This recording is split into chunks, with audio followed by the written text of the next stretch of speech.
আম আর চাঁপাইনবাবগঞ্জ এই দুটি শব্দ যেন একে অপরের পরিপূরক। একসময় এখানকার আমই ছিল এই অঞ্চলের পরিচয়, গৌরব আর অর্থনীতির প্রাণ।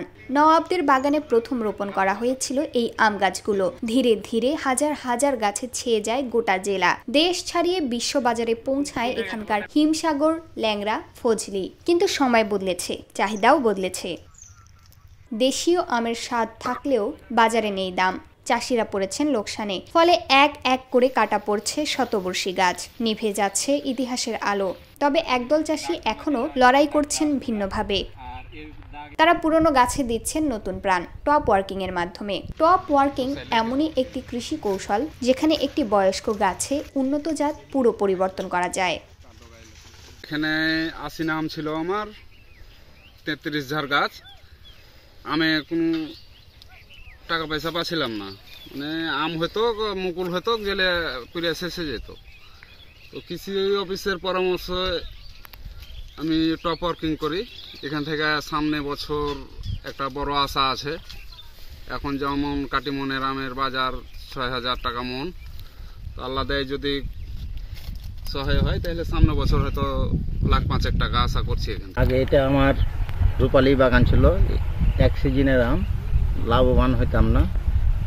কৃষি অফিসারের পরামর্শ নিয়ে আমরা তখন কাটিমন চাষ করার উদ্যোগ নিই।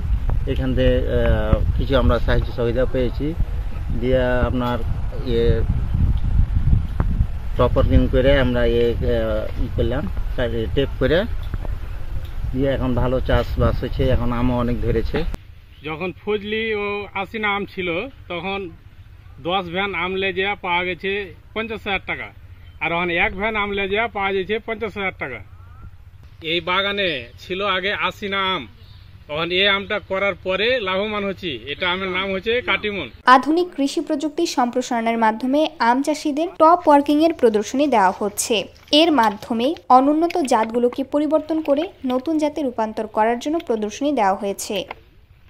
কৃষি সম্প্রসারণের মাধ্যমে রাজশাহী বিভাগের কৃষি প্রকল্পের আওতায় ভোলাহাট উপজেলায় 33 জন চাষিকে টপ ওয়ার্কিং এর মাধ্যমে প্রদর্শনী দেওয়া হয়েছে। এর প্রভাবে আশেপাশে প্রায় 350 হেক্টর জমিতে টপ ওয়ার্কিং হয়েছে। বিগত প্রায় 10 বছর 14 সাল থেকে এখানকার আম চাষিরা খুব একটা আম বাগান করে লাভবান হতে পারছিল না, যার ফলশ্রুতিতে আমরা আমের নতুন যে প্রযুক্তি আছে সেই প্রযুক্তিগুলো নিয়ে কৃষকের মাঝে আসি। তার মধ্যে আমাদের নতুন নতুন জাত, বিশেষ করে আগাম এবং নাবি জাত এবং একই সাথে 12 মাসি জাতের যে আমগুলো রয়েছে সেগুলোতে বর্তমানে কৃষকরা লাভবান হচ্ছে।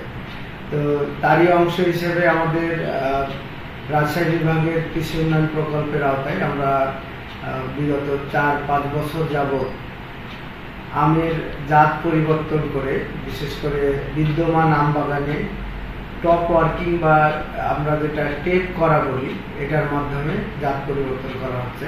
কৃষক আমরা দেখছি গত 3 বছর যাবত এই কাটিমো নামে ব্যাপকভাবে লাভবান হচ্ছে, যার ফলশ্রুতিতে আমরা আশা করছি যে আমরা এখন যেভাবে এই প্রযুক্তিটা সম্প্রসারণ হচ্ছে, এটা অতি দ্রুতই আমরা বাংলাদেশে সারা বছর মানুষকে আম খাওয়াতে পারবো। এই পদ্ধতিতে আমের জাত উন্নয়ন সম্ভব। পুরনো গাছ ফেলে না দিয়ে টপ ওয়ার্কিং করলে উৎপাদন বাড়ে, কৃষক লাভবান হবে বলে মনে করেন আম সংশ্লিষ্টরা।